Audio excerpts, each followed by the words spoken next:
ভয়াবহ পরিস্থিতির কারণে উচ্চ মাধ্যমিক শিক্ষা সংসদ সিলেবাসের কিছু অংশ একটু কমিয়ে দিয়েছে। তো সেই বিষয়টা নিয়ে একটু আলোচনা করব। সেই বিষয়টা নিয়ে আলোচনা করার পরে আমি আমাদের সিলেবাসের চতুর্থ অধ্যায় অমাধ্যম অনুমান, সেই অমাধ্যম অনুমানের দুটো টপিকস আবর্তন ও বিবর্তন, আবর্তন নিয়ে আর বিবর্তন নিয়ে আমি একটু সংক্ষিপ্ত আলোচনা করব আজকে। ঠিক আছে স্যার, তাহলে ওদেরকে আপনি সিলেবাসের কথাটা একটু বলে দিন। হ্যাঁ, প্রথমেই বলি আমাদের সিলেবাসটা দুটো ভাগে বিভক্ত। একটা পার্টে অবরোহ দর্শন আর একটা আরোহ দর্শন। এই অবরোহ দর্শনে মোট 8টি অধ্যায় আর আরোহ দর্শনের 4টি অধ্যায়। এই অবরোহ দর্শনের 8টি অধ্যায়ের মধ্যে আমাদের সিলেবাস থেকে দুটো অধ্যায় পরীক্ষায় আমাদের কমিয়ে দেওয়া হয়েছে। তার মধ্যে প্রথম অধ্যায় যুক্তি, আর আমাদের সিলেবাসের ষষ্ঠ অধ্যায় প্রাকল্পিক ন্যায় ও বৈকল্পিক ন্যায়, এই দুটো অধ্যায় কমিয়ে দেওয়া হয়েছে। আর আরোহ দর্শনের 4টি অধ্যায় ছিল, সেই 4টি অধ্যায়ের মধ্যে দুটো অধ্যায় কমিয়ে দেওয়া হয়েছে। দ্বিতীয় অধ্যায় কারণ, আর আমাদের সিলেবাসের লাস্ট অধ্যায় আরোহমূলক দোষ, ওটাও আমাদের সিলেবাস থেকে কমিয়ে দেওয়া হয়েছে।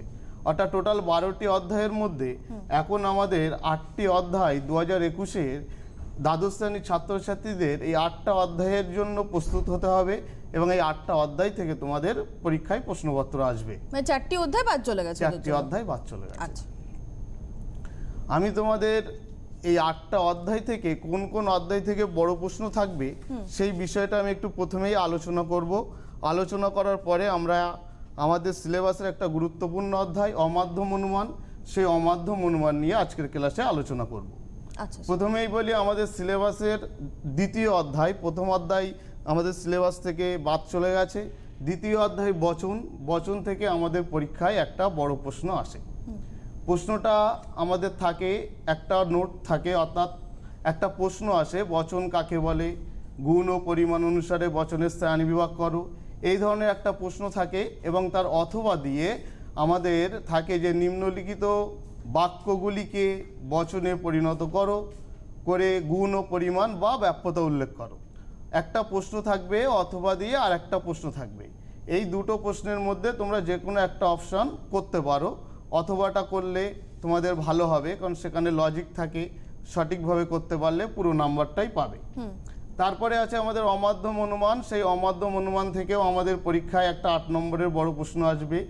এবং সবথেকে আমাদের যেটা জানার বিষয় হলো আমাদের সিলেবাসের তৃতীয় অধ্যায় বিরোধিতা বা বিরূপতা, এখান থেকে আমাদের পরীক্ষায় আগে কোনো বড় প্রশ্ন ছিল না। এখান থেকে আমাদের পরীক্ষায় আগে 2+2 অর্থাৎ দুটো এমসিকিউ আর দুটো এসিকিউ, মাত্র 4 নাম্বার এখান থেকে আমাদের পরীক্ষায় থাকতো। কিন্তু এখন আমাদের এই অধ্যায় থেকে 12 নাম্বার থাকবে, অর্থাৎ একটা বড় প্রশ্ন থাকবে। যেহেতু আরোহমূলক দোষ এই অধ্যায়টা আমাদের পরীক্ষার সিলেবাস থেকে বাদ দিয়ে দেওয়া হয়েছে, এই অধ্যায় থেকে যে বড় প্রশ্ন 8 নম্বরে থাকতো, সেই প্রশ্নটার পরিবর্তে আমাদের এবার বিরোধিতা থেকে একটা 8 নম্বরের বড় প্রশ্ন আসবে। এখান থেকে তোমরা সম্ভাব্য প্রশ্ন হিসেবে বিরোধিতা কাকে বলে, বিরোধিতা কয় প্রকার, এবং বিরোধিতা কাকে বলে, বিরোধিতার আবশ্যিক সত্যগুলো কী কী বা বৈশিষ্ট্যগুলো কী কী, এরকম একটা 8 নম্বরের প্রশ্ন তোমাদের এখান থেকে পরীক্ষায় আসবে। এইটা তোমাদের প্রত্যেকের একটু গুরুত্ব দিতে হবে। আর তারপরে আছে আমাদের নিরপেক্ষ ন্যায় পঞ্চম অধ্যায়, ওখান থেকে বড় প্রশ্ন থাকবে পরীক্ষায়। আমাদের নিরপেক্ষ ন্যায় থেকে আমাদের বৈধতা বিচার করতে দেয়। নিম্নলিখিত যুক্তিগুলিকে আদর্শ আকার, নিম্নলিখিত যুক্তিগুলিকে বৈধতা বিচার করো, বৈধ হলে সংস্থান ও মুক্তি, এবং অবৈধ হলে দোষ উল্লেখ করো থাকবে, এবং তার অরে টিকাও থাকে। এবং আমাদের আরোহর অধ্যায় মিলের পরীক্ষণমূলক পদ্ধতি, সেই মিলের পরীক্ষণমূলক পদ্ধতি থেকেও আমাদের মিলের একটা পদ্ধতি পরীক্ষায় আসবে। মিলের পদ্ধতির মধ্যে আমাদের এবছর মিলের সহপরিবর্তন পদ্ধতি এবং তার অথবা মিলের ব্যতিরেকী পদ্ধতি, এই দুটো এবছরের সম্ভাব্য গুরুত্বপূর্ণ প্রশ্ন। এই দুটো প্রশ্ন পড়লে আশা রাখা যায় তোমরা এর মধ্যে থেকে পেতে পারো। এই মোটামুটি 5টা জায়গা থেকে আমাদের বড় প্রশ্ন এবছরের পরীক্ষায় থাকবে। আমি এই 5টা অধ্যায়ের মধ্যে একটা অধ্যায় নিয়ে আজকে আলোচনা করব। আমি যে অধ্যায় নিয়ে আলোচনা করব সেটা হলো আমাদের সিলেবাসের চতুর্থ অধ্যায় অমাধ্যম অনুমান। এই অমাধ্যম অনুমান অনেক প্রকার। এই অমাধ্যম অনুমান অনেক প্রকারের মধ্যে আমাদের সিলেবাসে আবর্তন বিবর্তন এই দুটো বিষয় আমাদের সিলেবাসে গুরুত্বপূর্ণ। তাই আমি এই অমাধ্যম অনুমানের আবর্তন আর বিবর্তন এই দুটো বিষয় নিয়ে আলোচনা করব। কিন্তু অমাধ্যম অনুমান সম্পর্কে জানতে হলে আমাদের দর্শন এমন একটা বিষয়, অর্থাৎ দর্শন এমন একটা সাবজেক্ট যেখানে পড়াশোনা করতে গেলে প্রথমের কিছু অংশ না জানলে আমরা পরের বিষয়গুলো ভালোভাবে বুঝতে পারি না। সেই জন্য আমি প্রথমের কিছু বিষয়, অর্থাৎ এই অমাধ্যম অনুমান জানতে গেলে আমাদের প্রথমে একটু বচন, সেই বচনের গুণ, পরিমাণ, ব্যাপ্যতা সম্পর্কে একটু ধারণা থাকা দরকার। তা না হলে আমরা অমাধ্যম অনুমানের বিষয়গুলো ভালোভাবে বুঝতে পারবো না। তো সেই জন্য আমরা প্রথমেই বচন থেকে দুটো একটা কথা আলোচনা করার পরে আমি অমাধ্যম অনুমানে, অর্থাৎ আজকের আমাদের মূল বিষয়ে আমরা আলোচনা করব। প্রথমেই বলি যে বচন কাকে বলে আমাদের জানতে হবে। বচনের সংজ্ঞায় বলা হচ্ছে যে ভাষায় প্রকাশিত অবধারণকে, অর্থাৎ অবধারণকে যখন ভাষায় প্রকাশ করা হয় তখন তাকে বলা হয় বচন। অবধারণ কি? অবধারণ হচ্ছে দুটো বিষয়ের মধ্যে মিল বা অমিল প্রত্যক্ষ করা, অর্থাৎ দুটো বিষয়ের মধ্যে যে মিল আছে বা অমিল আছে সেটাকে প্রত্যক্ষ করাই হলো অবধারণ। যেমন আমি বললাম যে মানুষ হয় মরণশীল, অর্থাৎ মরণশীলের সঙ্গে মানুষের একটা মিল রয়েছে। আবার বললাম পাখি নয় পশু, অর্থাৎ পশুর সঙ্গে পাখির একটা অমিল আছে। এই যে দুটো ধারণার মধ্যে মিল বা অমিল, এই মিল বা অমিল প্রত্যক্ষ করাই হলো অবধারণ। আর সেই অবধারণকে যখন আমরা ভাষায় প্রকাশ করে লিখি তখন সেটা হয়ে যায় বচন। এই বচনকে সম্বন্ধ অনুসারে দুটি ভাগে ভাগ করা হয়, একটা নিরপেক্ষ বচন আর একটা হলো সাপেক্ষ বচন। নিরপেক্ষ বচন কি? যে বচনের বিধেয় পদ উদ্দেশ্য সম্পর্কে কোনো সত্যের উল্লেখ থাকে না, অর্থাৎ কোনো প্রকার সত্যের উল্লেখ থাকে না যে বচনে, তাকে বলা হয় নিরপেক্ষ বচন। মানে নিঃশর্ত বচন যদি হ্যাঁ, হয়। যেমন সকল মানুষ হয় মরণশীল প্রাণী, অর্থাৎ এক্ষেত্রে বিধেয় পদ উদ্দেশ্য সম্পর্কে কোনো প্রকার সত্যের উপর নির্ভর করছে না। কিন্তু যে সকল বচনের বিধেয় পদ উদ্দেশ্য সম্পর্কে কোনো সত্যের উপর নির্ভর করে তাকে বলা হয় সাপেক্ষ বচন। যেমন যদি পরিশ্রম করো তবে সফল হবে, অর্থাৎ সফল হওয়ার আগে তোমাকে একটা সত্যের উল্লেখ করা হচ্ছে যে তোমাকে পরিশ্রম করতে হবে। এরকম সত্যের উল্লেখ থাকলে সেই ধরনের বচনকে বলা হয় সাপেক্ষ বচন। কিন্তু নিরপেক্ষ বচনে কোনো সত্যের উল্লেখ থাকে না। এই নিরপেক্ষ বচন হচ্ছে 4 প্রকার, এ, ই, আই, আর ও। প্রতিটি নিরপেক্ষ বচনের আবার 4টি করে অংশ রয়েছে: পরিমাণক বা মানক, উদ্দেশ্য পদ, সংযোজক আর বিধেয় পদ। একটা বচনের অংশ থাকে 4টি কিন্তু পদ থাকে 2টি। পদ 2টি, একটা উদ্দেশ্য পদ আর একটা বিধেয় পদ। আর বচনের অংশ 4টে: পরিমাণক বা মানক, উদ্দেশ্য পদ, সংযোজক আর বিধেয় পদ। আর পদ হলো 2টি, একটা উদ্দেশ্য পদ আর একটা বিধেয় পদ। এই বচনকে আবার গুণ অনুসারে 2টি ভাগে ভাগ করা হয়, একটা সদার্থক বচন আর একটা নঅর্থক বচন। সদার্থক বচন কিভাবে চিনব? যে বচনের বিধেয় পদ উদ্দেশ্য সম্পর্কে কোনো কিছু স্বীকার করে সেই বচনকে বলা হয় সদার্থক বচন। অর্থাৎ আমি বললাম সকল মানুষ হয় মরণশীল প্রাণী, এখানে মরণশীল প্রাণী এই কথাটা মানুষ সম্পর্কে স্বীকার করে নেওয়া হয়েছে, এই জন্য এই বচনটা হচ্ছে সদার্থক বচন। আর যে বচনের বিধেয় পদ উদ্দেশ্য সম্পর্কে কোনো কিছু অস্বীকার করে তখন সেটা হয় নঅর্থক বচন। যেমন আমি বললাম কোনো মানুষ নয় গরু, অর্থাৎ গরু কথাটা আমরা মানুষ সম্পর্কে অস্বীকার করলাম। স্বীকার করলে হয় সদার্থক বচন আর অস্বীকার করলে হয় নঅর্থক বচন। আরও সহজ ও সরলভাবে বলা যায়, কোনো বচনের সংযোজক যদি হয় তাহলে সেই বচনটা হয় সদার্থক বচন, আর কোনো বচনের সংযোজক যদি নয় হয় তাহলে সেই বচনটা হয় নঅর্থক বচন। তো এই অনুযায়ী আমাদের যে 4টি বচন আছে এ, ই, আই আর ও, এই 4টে বচনের মধ্যে আমাদের সদার্থক বচন হলো এ আর আই, আর নঅর্থক বচন হলো ই আর ও। এবার আমরা জানবো যে পরিমাণ অনুসারে বচনের একটু প্রকারভেদ। পরিমাণ অনুসারেও বচনকে 2 ভাগে ভাগ করা হয়, একটা সামান্য বচন আর একটা বিশেষ বচন। সামান্য বচন কাকে বলে? যে বচনের বিধেয় পদ উদ্দেশ্য সম্পর্কে নির্দিষ্টভাবে কোনো কিছু স্বীকার বা অস্বীকার করে তাকে বলা হয় সামান্য বচন। যেমন সকল কবি হয় ভাবুক, অর্থাৎ এখানে একটা নির্দিষ্ট করে বলে দেওয়া হচ্ছে যে কবি হলে সে ভাবনা চিন্তা করবে। বা কোনো পাখি নয় পশু, এই ধরনের নির্দিষ্ট করে বলে দেওয়া হলে যদি স্বীকারও করে বা অস্বীকার করে তাহলে সেটা হয় সামান্য বচন। আর যে বচনের বিধেয় পদ উদ্দেশ্য সম্পর্কে অনির্দিষ্টভাবে কোনো কিছু স্বীকার বা অস্বীকার করে তাকে বলা হয় বিশেষ বচন। যেমন কোনো কোনো ফুল হয় সাদা, বা কোনো কোনো মানুষ নয় ভালো। এই যে কোনো কোনো মানে সবার কথা বলা হচ্ছে না, কিছু জনের কথা বলা হচ্ছে, অর্থাৎ নির্দিষ্টভাবে উল্লেখ করে দেওয়া হচ্ছে না, অনির্দিষ্টভাবে উল্লেখ করা হচ্ছে। এই জন্য আমাদের যে চারটে নিরপেক্ষ বচন আছে এ, ই, আই আর ও, এই চারটি নিরপেক্ষ বচনের মধ্যে আমাদের সামান্য বচন হলো এ আর ই, আর বিশেষ বচন আই আর ও। এবার আমরা জানব যে বচনের ব্যাপ্যতা। ব্যাপ্যতাটা কি? অর্থাৎ ব্যাপ্যতার সংজ্ঞায় বলা হচ্ছে যে যখন কোনো বচনে কোনো পদের সম্পূর্ণ ব্যক্তাত্বকে বা সম্পূর্ণ অংশকে গ্রহণ করা হয় তখন সেই পদটি ব্যাপ্য হয়। আর যখন কোনো বচনে কোনো পদের আংশিক ব্যক্তাত্বকে গ্রহণ করা হয় তখন সেই পদটি অব্যাপ্য হয়। এই সংজ্ঞা অনুযায়ী যদি আমরা দেখি তাহলে আমরা দেখব যে এ বচন, সেই এ বচনে উদ্দেশ্য পদটি ব্যাপ্য হয় আর বিধেয় পদ অব্যাপ্য হয়। ই বচন, ই বচনের উদ্দেশ্য পদও ব্যাপ্য হয়, বিধেয় পদও ব্যাপ্য হয়। আই বচন, আই বচনের উদ্দেশ্য পদ অব্যাপ্য, বিধেয় পদও অব্যাপ্য।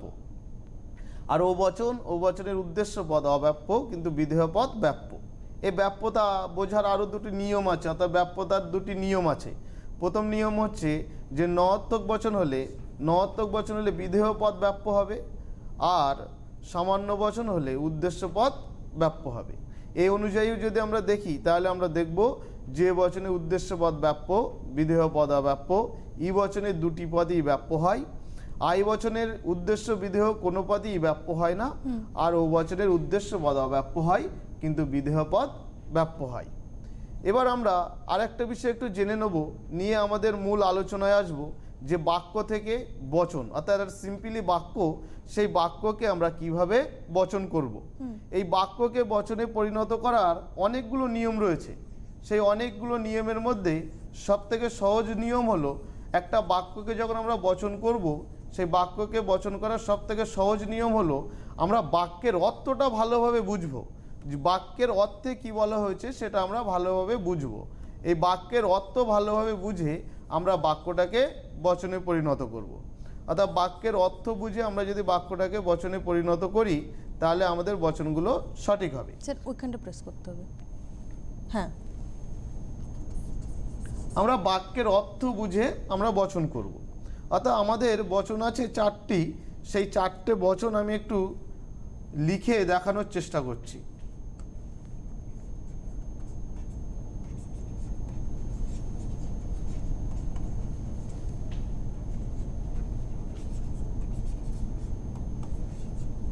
প্রথমেই বললাম যে একটি বচনের চারটি অংশ থাকে। এই যে প্রথম অংশ, এই অংশটাকে বলা হয় পরিমাণক বা মানক। এস মানে সাবজেক্ট অর্থাৎ উদ্দেশ্য পদ, হয়টা হচ্ছে সংযোজক, আর পিটা হচ্ছে প্রেডিকেট অর্থাৎ বিধেয় পদ। প্রতিটি বচনে এরকম চারটি করে অংশ। ই বচন করি,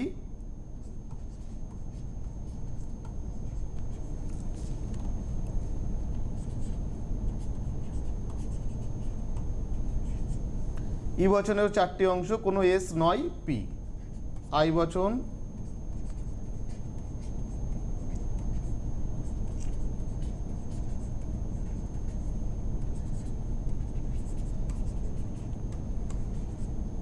কোনো কোনো এস হয়, পি।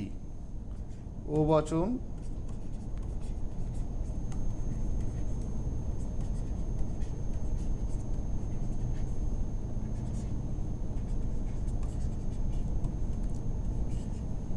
কোনো কোনো এস নয়, পি। এই হচ্ছে আমাদের চারটি বচন। অর্থাৎ এ বচন সকল এস হয় পি। এস মানে সাবজেক্ট, পি মানে প্রেডিকেট। প্রথম অংশটিকে বলা হয় পরিমাণক বা মানক, আর এই সাবজেক্ট আর প্রেডিকেটের মাঝখানে যে অংশটা, এই অংশটাকে বলা হয় সংযোজক। অর্থাৎ উদ্দেশ্য আর বিধেয় পদকে সংযুক্ত করে সংযোজক। এই সংযোজকের সাহায্যেই আমরা বচনের স্বীকৃতিমূলক বা অস্বীকৃতিমূলক সম্বন্ধকে বুঝে থাকি। আমি প্রথমেই বলেছিলাম যে আমাদের এই বচনকে গুণ অনুসারে আবার দুটি ভাগে ভাগ করা হয়, একটা সদার্থক বচন আর একটা নঅর্থক বচন। এই এ বচনে হয় আছে আর আই বচনে হয় আছে। অর্থাৎ এই হয় থাকলে হয় সদার্থক বচন, আর ই বচনে নয় আছে, ও বচনে নয় আছে, এই নয় থাকলে হয় নয়ার্থক বচন। এখন মনে করো আমাকে একটা সিম্পলি বাক্য দিল যে সব মানুষ মরণশীল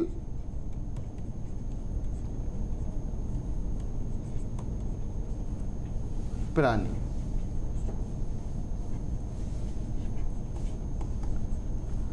আমাকে একটা সিম্পলি বাক্য দিল, এই বাক্যটাকে আমাকে বলা হলো যে বচনে পরিণত করো। কিভাবে করব?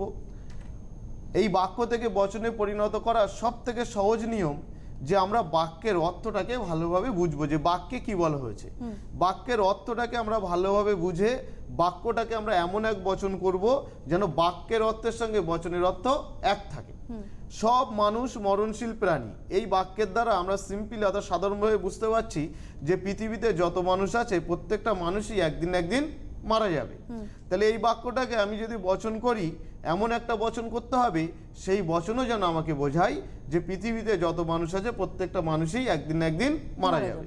তাহলে স্বাভাবিকভাবে আমরা বচন করলে আমাদের যে চারটে বচন আছে এ, ই, আই আর ও, এই চারটে বচনের মধ্যে একমাত্র যদি আমরা এ বচন করি তাহলে আমরা দেখব যে বাক্যের অর্থের সঙ্গে বচনের অর্থ এক হচ্ছে। অর্থাৎ এ বচন করলে এই বাক্য থেকে বচনে পরিণত করার আগে আমাদের একটা কথা লিখতে হয়। কি কথা? তার্কিক আকার।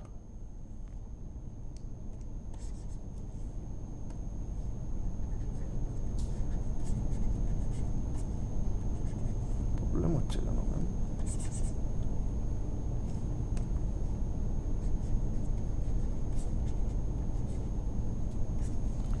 প্রবলেম হচ্ছে তো একটু। স্যার অনেক সময় পেজটা ভারী হয়ে গেলে হয়।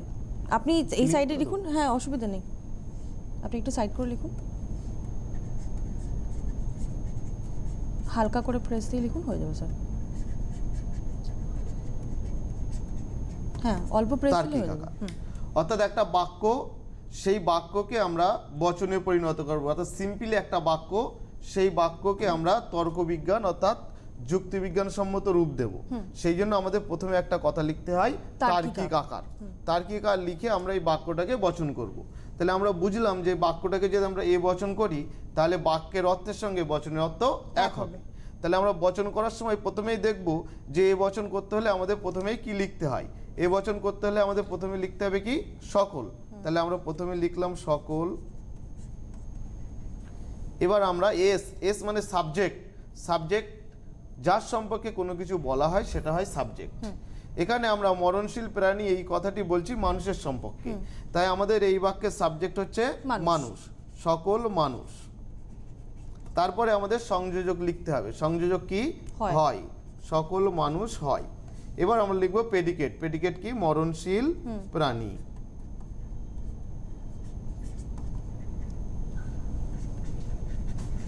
এটা এ বচন।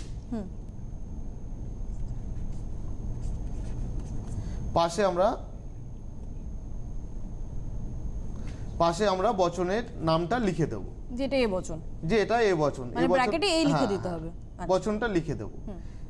এইভাবে আমাদের বচন করতে হবে। আমি আর একটা বিষয় বোঝাই, ধরো আমাদের দিল পাখিরা পশু নয়, সিম্পল একটা বাক্য দিল পাখিরা পশু নয়। তাহলে এই বাক্যটাকে আমরা বচন করলে পাখিরা পশু নয় মানে আমরা এই বাক্যের দ্বারা বুঝতে পারছি কি? যে পৃথিবীতে যত পাখি আছে তারা একটাও পশু নয়। তাহলে আমাদেরকে এই বাক্যটাকে বচন করতে হলে এমন এক বচন করতে হবে যে বচনও যেন আমাদেরকে বোঝায় যে পৃথিবীতে যত পাখি আছে তাদের একটাও পশু নয়। তাহলে আমরা বচন করব কি? ই বচন। ই বচন করলে কি হবে? কোনো পাখি নয় পশু। আবার আমাদের মনে করে একটা বাক্য দিল যে অনেক প্রাণী তৃণভোজী। অনেক প্রাণী তৃণভোজী, অনেক মানে কিন্তু সব প্রাণীর কথা বলা হয়নি, কিছু প্রাণীর কথা বলা হয়েছে। তাহলে অনেক মানে আমাকে দেখতে হবে এখানে এমন কোন বচন করলে সেই বচনটাকেও আমাকে বোঝানো হবে যে পৃথিবীতে যত প্রাণী আছে তার মধ্যে কিছু প্রাণী তারা তৃণভোজী। সেক্ষেত্রে আমরা কি করব? আই বচন করব। আই বচন করলে কি হবে? কোনো কোনো প্রাণী হয় তৃণভোজী। এইভাবে আমাদের বাক্যগুলোকে বচন করতে হবে। এই বচনটা আমি কেন একটু দেখালাম, কারণ এই বচনটা না জানলে আমাদের যে আজকের মূল আলোচনার বিষয় অমাধ্যম অনুমান, সেই অমাধ্যম অনুমানটাকে বোঝানো সম্ভব হবে না। সেই জন্যই আমি একটু বচনের কিছু বিষয় আলোচনা করলাম। ঠিক। এবার আমরা আলোচনা করব আমাদের সিলেবাসের চতুর্থ অধ্যায় অমাধ্যম অনুমান। প্রথমেই আমরা জানবো যে অমাধ্যম অনুমান কাকে বলে। যে অবরোহ অনুমানের সিদ্ধান্তটি একটি মাত্র হেতুবাক্য থেকে অনিবার্যভাবে নিঃসৃত হয় তাকে বলা হয় অমাধ্যম অনুমান। অর্থাৎ অমাধ্যম অনুমানের সিদ্ধান্ত আসে একটা বাক্য থেকে, একটা বাক্য থেকে সিদ্ধান্ত আসবে।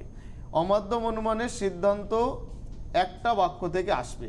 এই অমাধ্যম অনুমান অনেক প্রকারের আছে, তার মধ্যে আমাদের সিলেবাসে মূলত আবর্তন এবং বিবর্তন নিয়েই আমরা আলোচনা করব।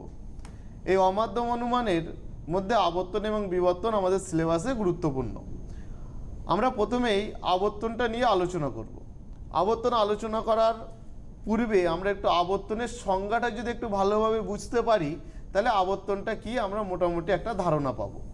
আবর্তনের সংজ্ঞায় বলা হচ্ছে যে অমাধ্যম অনুমানে প্রদত্ত বচন মানে মূল বচন, প্রদত্ত বচনের গুণের পরিবর্তন না করে, গুণের পরিবর্তন আমি প্রথমেই বলেছি যে গুণ অনুসারে বচন দুই প্রকার, একটা সদার্থক বচন, একটা নঅর্থক বচন। অর্থাৎ গুণের পরিবর্তন না করে, মানে গুণ যদি আশ্রয় বাক্যে হয় থাকে সিদ্ধান্ত হবে হয়, গুণ যদি আশ্রয় বাক্যে নয় থাকে সিদ্ধান্ত হবে নয়। গুণের কোনো পরিবর্তন হবে না। গুণের পরিবর্তন না করে উদ্দেশ্য পদকে বিধেয় পদে এবং বিধেয় পদকে উদ্দেশ্য পদে, অর্থাৎ উদ্দেশ্য পদের আশ্রয় বাক্যে যেটা উদ্দেশ্য পদ থাকবে সেই উদ্দেশ্য পদকে সিদ্ধান্তের বিধেয় পদে বসাতে হবে, এবং আশ্রয় বাক্যে যেটা বিধেয় পদে থাকবে তাকে সিদ্ধান্তের উদ্দেশ্য পদে বসাতে হবে। বসিয়ে যে বচন প্রতিষ্ঠা করা হবে তাকে বলা হবে আবর্তন। অর্থাৎ আবর্তন করতে হলে আমাদের গুণের কোনো পরিবর্তন করা যাবে না। গুণটা যদি হয় থাকে আশ্রয় বাক্যে সিদ্ধান্ত হবে হয়, আর আশ্রয় বাক্যে যদি নয় থাকে সিদ্ধান্ত হবে নয়।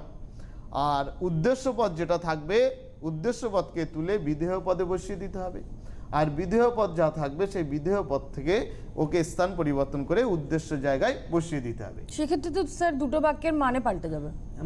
মানে খুব একটা এখানে চেঞ্জ খুব হবে একটা না। গুরুত্বপূর্ণ না, নয়। আমি একটা উদাহরণ দিলে বিষয়টা ভালোভাবে বুঝতে পারবেন। ধরুন আমার একটা বাক্য দিল কোনো পাখি নয় পশু, কোনো পাখি নয় পশু। আমাকে এটাকে আবর্তন করতে হলে জাস্ট উদ্দেশ্যপদ আর বিধেয় পদ চেঞ্জ করতে হবে। হ্যাঁ। চেঞ্জ করলে কি হবে, কোনো পশু নয় পাখি, অর্থ একই থাকলো। অর্থ এক থাকবে, শুধু উদ্দেশ্যপদ আর বিধেয় পদটা চেঞ্জ করতে হবে। এই আবর্তনের কতগুলো নিয়ম আছে। অর্থাৎ আবর্তন শুরু করার, আবর্তন শেখানোর আগে আমাদের আবর্তনের একটু নিয়মগুলো জেনে নেওয়া দরকার। আবর্তনের প্রথম নিয়ম হচ্ছে যে উদ্দেশ্য পদ আশ্রয় বাক্যে যেটা উদ্দেশ্য পদ থাকবে, আশ্রয় বাক্য মানে যে বাক্য থেকে আমাদের সিদ্ধান্ত আসে, অর্থাৎ সেই বাক্যটাকে বলা হয় আশ্রয় বাক্য। আর সিদ্ধান্ত কি, যুক্তিতে যে বচনটা সত্যতা দাবি করা হয় সেটাকে বলা হয় সিদ্ধান্ত। তাই আশ্রয় বাক্যে যেটা উদ্দেশ্য পদ থাকবে, আবর্তনের প্রথম নিয়ম হচ্ছে উদ্দেশ্য পদটা সিদ্ধান্তের বিধেয় পদে বসাতে হবে। অর্থাৎ আবর্তন করতে হলে প্রথম নিয়ম আবর্তনের উদ্দেশ্য পদটা আশ্রয় বাক্যের উদ্দেশ্য পদ সিদ্ধান্তের বিধেয় পদে বসাতে হবে। দ্বিতীয় নিয়ম আশ্রয় বাক্যের বিধেয় পদ সিদ্ধান্তের উদ্দেশ্য পদে বসিবে।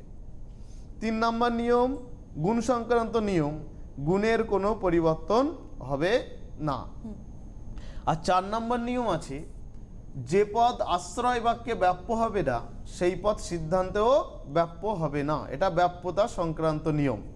অর্থাৎ আশ্রয় বাক্যে যদি কোনো পদ ব্যাপ্য না হয় তা সেই পদটা সিদ্ধান্তে ব্যাপ্য হতে পারবে না। যদি ব্যাপ্য হয়ে যায় তাহলে বুঝতে হবে যে আবর্তন ভুল হয়ে গেছে। অর্থাৎ এই অনুযায়ী আবর্তনের এই নিয়ম অনুযায়ী আমরা যদি দেখি তাহলে আরো সহজ সরল করে বলা যায় যে আমরা যখন এ বচনের আবর্তন করব, এ বচনের আবর্তন করলে আমরা যদি আবর্তনটা আই বচন করি তাহলে আমাদের সঠিক হবে। এ বচনের আবর্তন সাধারণত আই বচন হয়, তবে কখনো কখনো এ বচন হয়। কখন কখন এ বচন হয় সেটা আমি পরে আলোচনা করব। আমরা সাধারণভাবে জানি যে এই বচনের আবর্তন করিলে আই বচন হয়, তবেই ব্যাপ্যতার যে নিয়ম সেটা মানা সম্ভব হবে। ব্যাপ্যতার নিয়ম এবং আবর্তনের অন্যান্য যে নিয়মগুলো আছে সেগুলো মানবে। ই বচনের আবর্তন করলে ই বচনই হবে, আই বচনের আবর্তন করিলে আই বচনই হয়, কিন্তু ও বচনের আবর্তন সম্ভব নয়। অর্থাৎ ও বচনকে আবর্তন কোনোভাবেই করা যায় না। কারণ ও বচনের আবর্তন করলে আবর্তনের যে 4 নম্বর নিয়ম রয়েছে, আবর্তনের যে ব্যাপ্যতা সংক্রান্ত নিয়ম, যে পদ আশ্রয় বাক্যে ব্যাপ্য হবে না সেই পদ সিদ্ধান্তেও ব্যাপ্য হবে না, এই আবর্তনের ব্যাপ্যতা সংক্রান্ত নিয়মটি লঙ্ঘন করে। তাই ও বচনের আবর্তন করা যায় না। আর যে 3টি বচন রয়েছে এ, ই, আই, এই 3টে বচনের আবর্তন করা যায়, কিন্তু ও বচনের আবর্তন করা যায় না। এই আবর্তন করতে গেলে আর একটা বিষয় আমাদের মাথায় রাখতে হবে, আবর্তনের যে আশ্রয় বাক্য সেই আশ্রয় বাক্যের পাশে লিখতে হয় আবর্তনীয়। আবর্তনীয় মানে আবর্তন করা হচ্ছে। আর সিদ্ধান্তের পাশে লিখতে হয় আবর্তিত মানে আবর্তন করা হয়ে হয়েছে। গেছে। আমি একটা উদাহরণ দিয়ে বিষয়টা দেখানোর চেষ্টা করছি। ধরো আমাদের একটা বাক্য দিল, সব কবি ভাবুক। এই বাক্যটা দিয়ে বলা হচ্ছে যে বাক্যটাকে আবর্তন করো। বাক্যটাকে আবর্তন করতে গেলে আমাদের প্রথমেই যেটা করতে হবে, আমাদের প্রথমেই তার্কিক আকার অর্থাৎ বাক্যটাকে আমাদের বচনে পরিণত করতে হবে। এই জন্যই আমি তোমাদের বচনটা একটু দেখিয়ে নিয়েছি। একদম তার্কিক আকার লিখলাম, সব কবি ভাবুক। এই বাক্যটার দ্বারা আমরা বুঝতে পারছি যে পৃথিবীতে যত কবি আছে প্রত্যেকেই ভাবনা চিন্তা করে, কারণ ভাবনা চিন্তা না করলে তো আর কবিতা লিখতে পারবে না। অর্থাৎ সেই জন্য সব কবি ভাবুক মানে পৃথিবীর সব কবিই ভাবুক। তাহলে এটাকে আমাকে এমন এক বচন করতে হবে যেন বাক্যের অর্থের সাথে বচনের অর্থ এক থাকে। তাহলে এটাকে আমার বচন করলে কি হবে, সকল কবি হয় ভাবুক, এ বচন। এই বাক্যটাকে বলা হচ্ছে আশ্রয় বাক্য। এই আশ্রয় বাক্য থেকে এবার সিদ্ধান্ত আসবে। এই বাক্যের পাশে একটা কথা লিখতে হবে আবর্তনীয়। আবর্তনীয় অর্থাৎ এই বাক্যটাকে আমরা আবর্তন করছি। এবার নিচে অতএব চিহ্ন দিয়ে আমরা বাক্যটাকে আবর্তন করব। এ বচনের আবর্তন করলে সাধারণভাবে কি বলেছি যে আই বচন হয়, অর্থাৎ এই বচনের আবর্তন করলে আই বচন হয়। তাহলে আই বচন করতে গেলে আমাদের প্রথমে লিখতে হয় কোনো কোনো।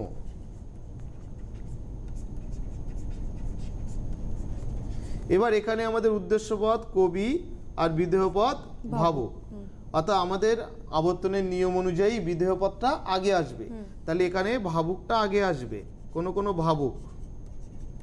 এবার ভাবুক হয় কবি লেখা যাবে না, ভাবুকের পাশে ব্যক্তিকতা লিখতে হবে। ভাবুক ব্যক্তি, গুণের কোনো পরিবর্তন হবে না, গুণ হয় আছে এখানে হয়ই বসবে। কোনো কোনো ভাবুক ব্যক্তি হয়। এবার আমাকে উদ্দেশ্যপদ লিখতে হবে কবি। আই বচন পাশে লিখবো আই দিয়ে এবার লিখবো আবর্তনীয়, অর্থাৎ বাক্যটাকে আবর্তন করা হয়েছে। অর্থাৎ আবর্তন করতে হলে স্যার আবর্তিত লিখবো তো, আবর্তনীয় সরি আবর্তিত।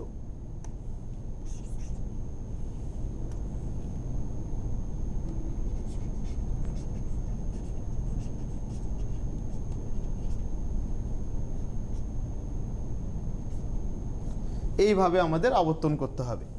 ধরো আরও একটা আমাদের বাক্য দিল, আমাদের মনে করো একটা বাক্য দিল যে বৃত্ত ত্রিভুজ নয়। বৃত্ত ত্রিভুজ নয়, এই বাক্যটাকে আমাদের বচন করতে হবে। বচন করলে কি হবে, কোনো বৃত্ত নয় ত্রিভুজ। ই বচন, আমরা ই বচনের আবর্তন করলে ই বচনই হবে। এক্ষেত্রে আমরা কি করব, এক্ষেত্রে করব কোনো ত্রিভুজ নয় বৃত্ত। আবার আমাদের একটা বাক্য দিল যে অনেক মানুষ বুদ্ধিমান। অনেক মানুষ বুদ্ধিমান, এই বাক্যটাকে আমাদের বচন করলে কি হবে, এই বাক্যটাকে আমাদের বচন করলে হবে আই বচন। কোনো কোনো মানুষ হয় বুদ্ধিমান, আই বচন দেব, দিয়ে পাশে লিখবো আবর্তনীয়, নিচে অতএব চিহ্ন দেবো, দিয়ে লিখবো কোনো কোনো বুদ্ধিমান ব্যক্তি হয় মানুষ। অর্থাৎ বিধেয় পদটা উদ্দেশ্য পদে আসবে, গুণ যা আছে একই থাকবে, আর উদ্দেশ্য পদটা বিধেয় পদে চলে যাবে। কিন্তু আমাদের একটা বাক্য দিল সব চকচকে বস্তু সোনা নয়। সব আর নয় থাকলে ও বচন করতে হয়। তাহলে সব চকচকে বস্তু সোনা নয়, এই বাক্যটাকে আমরা বচন করলে হবে তার্কিক আকার কোনো কোনো চকচকে বস্তু নয় সোনা, ও বচন। আমরা আগেই বলেছি যে ও বচনের আবর্তন সম্ভব নয়। তাহলে ও বচন লিখলাম, আমাকে পরীক্ষায় একটা বাক্য দিল যে বাক্যটাকে আমি বচন করলাম ও বচন হলো। ও বচন হলো, আমাকে আবর্তন করতে দিল, আমি আবর্তন করতে পারছি না। কিন্তু আবর্তন যখন করতে পারবো না, আমাকে নিচে একটা কথা লিখে দিতে হবে। কি কথা? নিচে অতএব চিহ্ন দিয়ে আমাকে লিখতে হবে ও বচনের আবর্তন সম্ভব নয়। শুধু এটুকুই লিখলে হবে না, কারণ আমরা জানি যে দর্শন যুক্তি তর্ক ছাড়া কোনো কথা বলে না। তাই আমাদের লিখে দিতে হবে যে ও বচনের আবর্তন সম্ভব নয়, কারণ ও বচনের আবর্তন করিলে আবর্তনের চতুর্থ নিয়মটি লঙ্ঘিত হয়। এইভাবে আমাদের এ বচনের, ই বচনের, আই বচনের, ও বচনের আবর্তন করতে হবে। এই আবর্তন আবার দুই প্রকার। আবর্তন দুই প্রকার, একটা হলো সরল আবর্তন আর একটা অসরল আবর্তন। আমরা এখন জানবো সরল আবর্তন কাকে বলে আর অসরল আবর্তন কাকে বলে। সরল আবর্তন কাকে বলে? যে বচনের আবর্তন করলে গুণ ও পরিমাণের কোনো পরিবর্তন হয় না, সেই বচনকে বলা হয়, সেই বচনের আবর্তনকে বলা হয় সরল আবর্তন। অর্থাৎ যে বচনের আবর্তন করলে পরিমাণ আশ্রয় বাক্যেও যা থাকবে, সিদ্ধান্তেও তাই থাকবে, তাকে বলা হয় সরল আবর্তন। আর যে বচনের আবর্তন করিলে পরিমাণের পৃথক হয়, অর্থাৎ আশ্রয় বাক্যের পরিমাণ যা থাকে, সিদ্ধান্তের পরিমাণটা পরিবর্তন হয়ে যায়, সেই বচনের আবর্তনকে বলা হয় অসরল আবর্তন। এ বচনের আবর্তন যেমন আই বচন হয়, ঠিক তেমনই এ বচনের আবর্তন কখনো কখনো এ বচন হয়। অর্থাৎ আমাদের পরীক্ষায় এখানে একটা বড় প্রশ্ন আসতে পারে যে এ বচনের সরল আবর্তন কি সম্ভব, অর্থাৎ এ বচনের আবর্তন কি এ বচন করা যায়। আমরা যদি সাধারণভাবে দেখি তাহলে দেখব এ বচনের সাধারণভাবে আবর্তন করা যায় না। অর্থাৎ এ বচনের সাধারণভাবে সরল আবর্তন করিলে আবর্তনের প্রথম তিনটি নিয়ম মানলেও আবর্তনের চতুর্থ নিয়মটি লঙ্ঘিত হয়। কিন্তু এমন কতগুলো ক্ষেত্র আছে যে ক্ষেত্রে এ বচনের সরল আবর্তন করা যায়। আমরা একটু জেনে নেব যে কোন কোন ক্ষেত্রে এ বচনের সরল আবর্তন করা যায়। যে সকল এ বচন সংজ্ঞাত্ম জ্ঞাপক, অর্থাৎ যে সকল এ বচনের বিধেয় পদ উদ্দেশ্য পদের সংজ্ঞা নির্দেশ করে, সেই সকল ক্ষেত্রে এ বচনের সরল আবর্তন করা যায়। অর্থাৎ এ বচনের আবর্তন এ বচন করা যায়। যেমন একটা উদাহরণ দিয়ে বলি, যেমন আমাকে একটা বাক্য দিল যে সব মানুষ বুদ্ধিবৃত্তি সম্পন্ন জীব। অর্থাৎ মানুষের যদি সংজ্ঞা দেওয়া হয় তাহলে মানুষের সংজ্ঞায় মানুষকে বলা হয় যে বুদ্ধিবৃত্তি সম্পন্ন জীব হলো মানুষ। অর্থাৎ সব মানুষ বুদ্ধিবৃত্তি সম্পন্ন জীব, এই বাক্যটাকে আমরা বচন করলে হবে সকল মানুষ হয় বুদ্ধিবৃত্তি সম্পন্ন জীব। অর্থাৎ এই বচনের বিধেয় পদ উদ্দেশ্য পদের সংজ্ঞা নির্দেশ করছে। এই ক্ষেত্রে এ বচনের সরল আবর্তন করা যায়। অর্থাৎ এ বচনের আবর্তন এ বচন করা যায়। এক্ষেত্রে এ বচনের আবর্তন করলে হবে অতএব চিহ্ন দিয়ে সকল বুদ্ধিবৃত্তি সম্পন্ন জীব হয় মানুষ।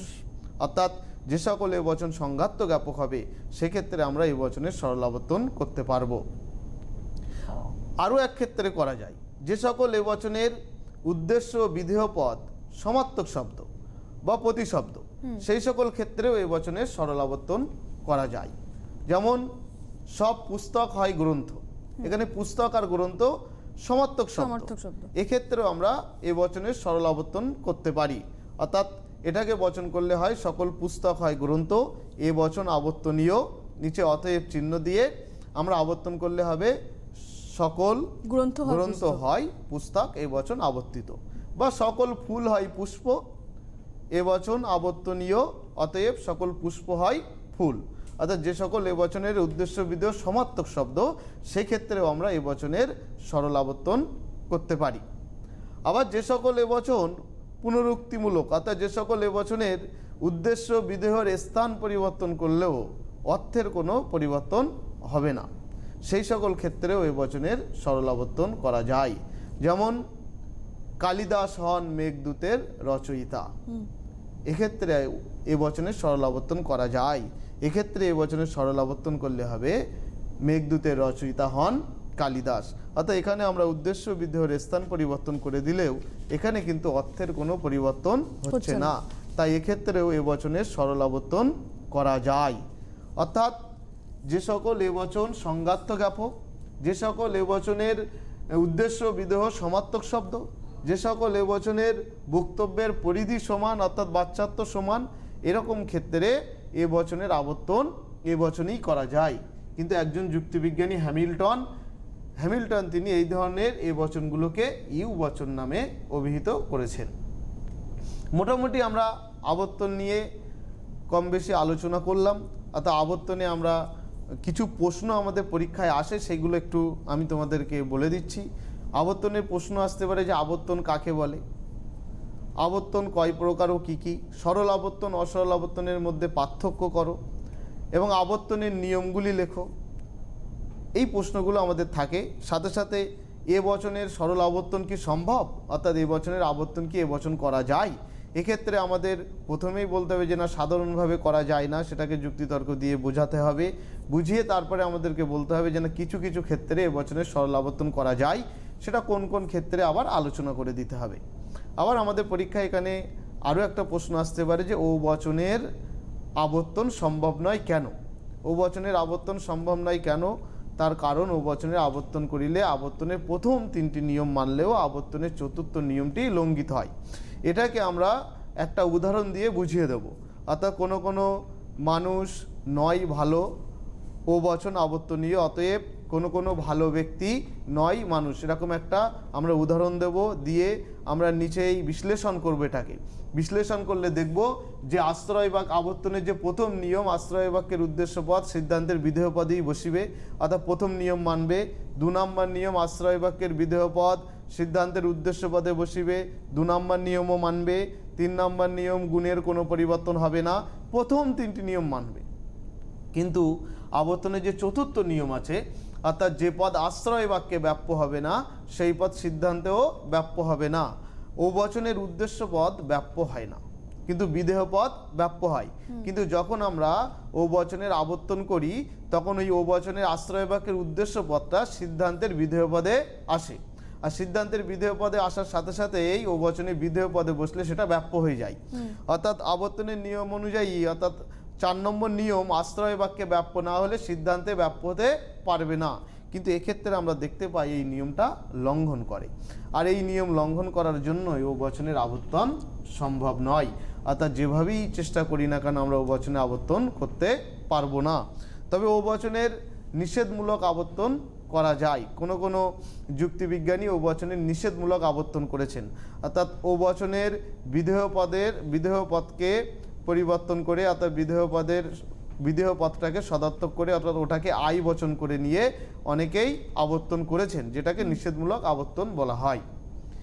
আমরা মোটামুটি আবর্তন নিয়ে আলোচনা করলাম। এবার আমরা আমাদের সিলেবাসের আরও একটা গুরুত্বপূর্ণ, আমাদের এই অমাধ্যম অনুমানের আরও একটা গুরুত্বপূর্ণ বিষয় এই অধ্যায়ের বিবর্তন। এবার আমরা একটু বিবর্তন নিয়ে আলোচনা করব। বিবর্তন নিয়ে আলোচনা করার পূর্বে আমরা বিবর্তনের সংজ্ঞা, বিবর্তনের নিয়ম এবং কোন বচনের বিবর্তন করলে কোন বচন হয় এগুলো একটু জানব। বিবর্তনের সংজ্ঞায় বলা হচ্ছে যে অমাধ্যম অনুমানে প্রদত্ত বচনের গুণের পরিবর্তন করে। দেখো, আবর্তন যখন আলোচনা করেছিলাম, আবর্তন আলোচনা করার সময় বলেছিলাম যে গুণের কোনো পরিবর্তন হবে না, কিন্তু বিবর্তনে গুণের পরিবর্তন হবে। অর্থাৎ আশ্রয় বাক্যে যদি হয় থাকে সিদ্ধান্ত হয়ে যাবে নয়, আর আশ্রয় বাক্যে যদি নয় থাকে সিদ্ধান্ত হয়ে যাবে হয়। তাই বিবর্তনের সংজ্ঞায় বলা হচ্ছে যে অমাধ্যম অনুমানে প্রদত্ত বচনের গুণের পরিবর্তন করে আশ্রয় বাক্যের উদ্দেশ্য পদকে সিদ্ধান্তের উদ্দেশ্য পদে বসিয়ে, অর্থাৎ উদ্দেশ্য পদের কোনো পরিবর্তন হবে না। আমরা যেমন আবর্তনে দেখেছিলাম যে উদ্দেশ্য পদটা বিধেয় পদে গিয়ে বসছে, বিবর্তনের ক্ষেত্রে উদ্দেশ্য পদের কোনো পরিবর্তন হবে না, উদ্দেশ্য পদের জায়গায় বসবে। আর বিধেয় পদের বিরুদ্ধ পদ সিদ্ধান্তের বিধেয় পদে বসিবে। বিধেয় পদের বিরুদ্ধ পদ, তাহলে আমরা জানবো যে বিরুদ্ধ পদ কি। বিরুদ্ধ পদ কি? কোনো পদে যা বলা হয় সেইটা ছাড়া আর বাকি সব কিছুই হলো সেই পদের বিরুদ্ধ পদ। অর্থাৎ কোনো পদের আগে যদি একটা অ যোগ করে দেওয়া হয় তাহলে সেই পদটার বিরুদ্ধ পদ হয়ে যায়। যেমন মানুষের বিরুদ্ধ পদ হলো অ ড্যাশ মানুষ। গরুর বিরুদ্ধ পদ হলো অ ড্যাশ গরু।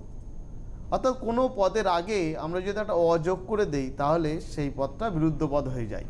তা বিবর্তন করতে গেলে কি করতে হবে? বিবর্তনের সংজ্ঞায় বলা হচ্ছে যে অমাধ্যম অনুমানে প্রদত্ত বচনের গুণের পরিবর্তন করে, অর্থাৎ গুণটাকে পরিবর্তন করতে হবে, গুণের পরিবর্তন করে উদ্দেশ্যর পদেই বসিবে। অর্থাৎ আশ্রয় বাক্যের উদ্দেশ্য পদ সিদ্ধান্তের উদ্দেশ্য পদেই বসিবে, উদ্দেশ্য পদের স্থান কোনো পরিবর্তন হবে না।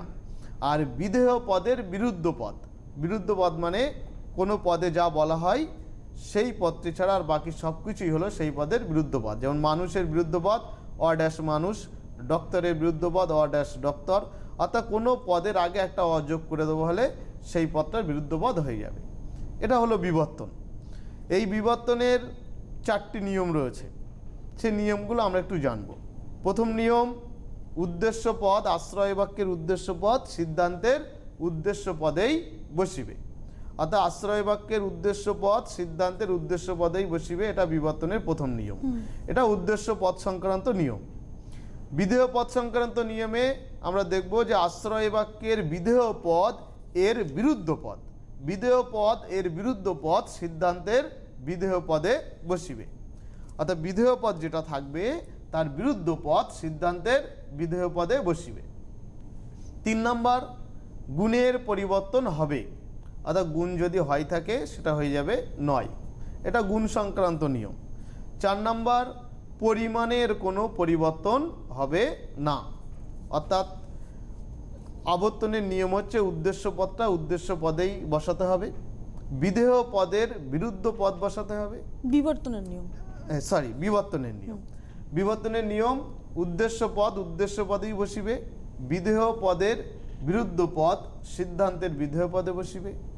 গুণটা পরিবর্তন হবে কিন্তু পরিমাণের কোনো পরিবর্তন হবে না। এখানে ব্যাপ্যতার কোনো প্রয়োজন পড়ছে না। ব্যাপ্যতার কোনো ব্যাপার নেই এখানে। তো এই নিয়ম অনুযায়ী যদি আমরা দেখি তাহলে আমরা দেখব যে এ বচনের বিবর্তন করিলে ই বচন হবে, ই বচনের বিবর্তন করিলে এ বচন হবে, আই বচনের বিবর্তন করিলে ও বচন হবে, আর ও বচনের বিবর্তন করিলে আই বচন হবে। এ বচনের বিবর্তন ই বচন হবে, ই বচনের বিবর্তন করিলে এ বচন হবে, আর আই বচনের বিবর্তন করিলে ও বচন হবে, ও বচনের বিবর্তন করিলে আই বচন হবে। আমি একটা উদাহরণ দিয়ে দেখিয়ে দিচ্ছি। ধরো আমাদের একটা বাক্য দিল,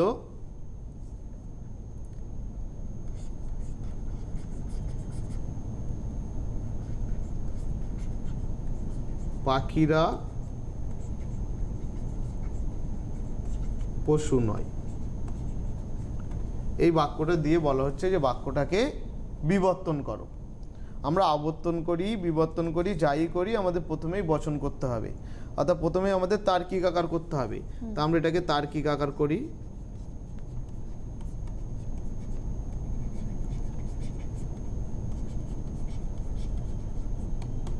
পাখিরা পশু নয়, আমরা এটাকে বচন করলে পাখিরা পশু নয়, আমরা সিম্পলি বুঝতে পারছি যে কোনো পাখি পশু নয়। তাহলে এটাকে আমাদের বচন করলে হবে কোনো পাখি নয় পশু, ই বচন। বিবর্তন করতে হলে বিবর্তনের পাশে একটা কথা লিখতে হয়, অর্থাৎ আশ্রয় বাক্যের পাশে লিখতে হয় বিবর্তনীয়। বিবর্তনীয় মানে এই বাক্যটাকে বিবর্তন করা হচ্ছে। নিচে আমরা অতএব চিহ্ন দেব, ই বচনের বিবর্তন করলে আমাদের এ বচন করতে হবে। অর্থাৎ এ বচন করতে হলে আমাদের প্রথমে বসাতে হয় কি সকল। এবার আমরা বলেছি উদ্দেশ্য পদটা উদ্দেশ্য পদের জায়গায় বসবে, উদ্দেশ্য পদে কোনো পরিবর্তন হবে না। তাহলে উদ্দেশ্য পদে আছে পাখি, তাহলে এটাকে যখন আমরা বিবর্তন করব আমাদের উদ্দেশ্য পদে পাখি বসবে, সকল পাখি। গুণটা পরিবর্তন হবে, গুণ আছে কি নয়, নয়টা পরিবর্তন হয়ে যাবে হয়, সকল পাখি হয়। এবার বিধেয় পদ আছে কি পশু, এই বিধেয় পদের আগে একটা অবশ্যই দিতে হবে, ছোট একটা স্পেস পশু। একটা বিরুদ্ধ পদ হয়ে গেল। হ্যাঁ, কোনো পদের আগে একটা অ দেওয়া মানে সেই পদের বিরুদ্ধ পদ হয়ে যাবে। সকল পাখি হয় অ ড্যাশ পশু, এটা এ বচন, পাশে লিখে দেব বিবর্তিত। এই হলো আমাদের বিবর্তন। যদি আমাদের বাক্য দিত সব মানুষ বুদ্ধিমান, তাহলে আমাদের বচন করতাম সকল মানুষ হয় বুদ্ধিমান, এ বচন। পাশে লিখতাম আমরা বিবর্তনীয়। এ বচনের বিবর্তন করলে আমাদের ই বচন হতো, ই বচন করলে হতো কোনো মানুষ নয়, বুদ্ধিমানের আগে জাস্ট একটা অযোগ করতে হতো, অ ড্যাশ বুদ্ধিমান। যদি আমাদের বাক্য দেয় সাধারণত চিকিৎসকরা দয়ালু হয়, তাহলে আমাদের বচন করতে হবে আই বচন। কোনো কোনো চিকিৎসক হয় দয়ালু, আই বচন, পাশে লিখব বিবর্তনীয়, নিচে অতএব দিতে হবে। অতএব দিয়ে আমাদের আই বচনের বিবর্তন করিলে হবে ও বচন। ও বচন করলে হবে কোনো কোনো চিকিৎসক নয় অ ড্যাশ দয়ালু, ও বচন বিবর্তিত। আবার যদি ও বচন হয়, ধরো দিল সব প্রাণী তৃণভোজী নয়, বচন করলে হবে কি কোনো কোনো প্রাণী নয় তৃণভোজী, ও বচন বিবর্তনীয়। অতএব ও বচনে বিবর্তন করিলে হবে আই বচন। কোনো কোনো প্রাণী হয় অ ড্যাশ তৃণভোজী, আই বচন বিবর্তিত। অর্থাৎ এ বচনের বিবর্তন করিলে ই বচন হবে, ই বচনের বিবর্তন করিলে এ বচন হবে, আই বচনের বিবর্তন করিলে ও বচন, আর ও বচনের বিবর্তন করিলে আই বচন হবে। কিন্তু আমাদের পরীক্ষায় শুধুমাত্র আমাদের আবর্তন করতে দিতে পারে, শুধু বিবর্তন করতে দিতে পারে। আবার কখনো কখনো আমাদের আবর্তনের বিবর্তন করতে দেয়, কখনো কখনো বিবর্তনের আবর্তন করতে দেয়। তা আবর্তনের বিবর্তন করতে দিলে আমাদের কিভাবে করতে হবে? আবর্তনের বিবর্তন করতে দিল, আবর্তনের বিবর্তন মানে হলো একটা বাক্য, সেই বাক্যকে বচন করতে হবে, বচন করার পরে সেই বাক্যটাকে একবার আবর্তন করতে হবে, আবর্তন করার পরে সেই বাক্যটাকে বিবর্তন করতে হবে, তাহলে হয়ে যাবে আবর্তনের বিবর্তন। আর বিবর্তনের আবর্তন করতে গেলে কি করতে হবে? একটা বাক্য, সেই বাক্যটাকে আমাকে প্রথমে বচন করতে হবে, বচন করে আমাকে বিবর্তন করতে হবে, বিবর্তন করার পরে সেই বাক্যটাকে আমাকে আবর্তন করতে হবে, তাহলে হয়ে যাবে বিবর্তনের আবর্তন। একদম সময় নেই স্যার, একটা উদাহরণ যদি আপনি বলে দেন তাহলে ওদের সুবিধা হবে। যেমন সকল, আমাকে একটা বাক্য দিল যে সব মানুষ বুদ্ধিমান, এটাকে আমার আবর্তনের বিবর্তন দিল, তাহলে আমি কি করব? প্রথমেই আমি তার্কিক আকার লিখে বচন করব, সকল মানুষ হয় বুদ্ধিমান, এটাকে আমার আবর্তন করতে হবে, আই বচন হবে। কোনো কোনো বুদ্ধিমান ব্যক্তি হয় মানুষ, আই বচন, পাশে লিখতে হবে আমাকে বিবর্তনীয়, এবার নিচে অতএব দিয়ে ওই আই বচনটাকে আমি বিবর্তন করলে হবে কোনো কোনো বুদ্ধিমান ব্যক্তি নয় অ ড্যাশ মানুষ। এইভাবে আমাকে আবর্তনের বিবর্তন করতে হবে।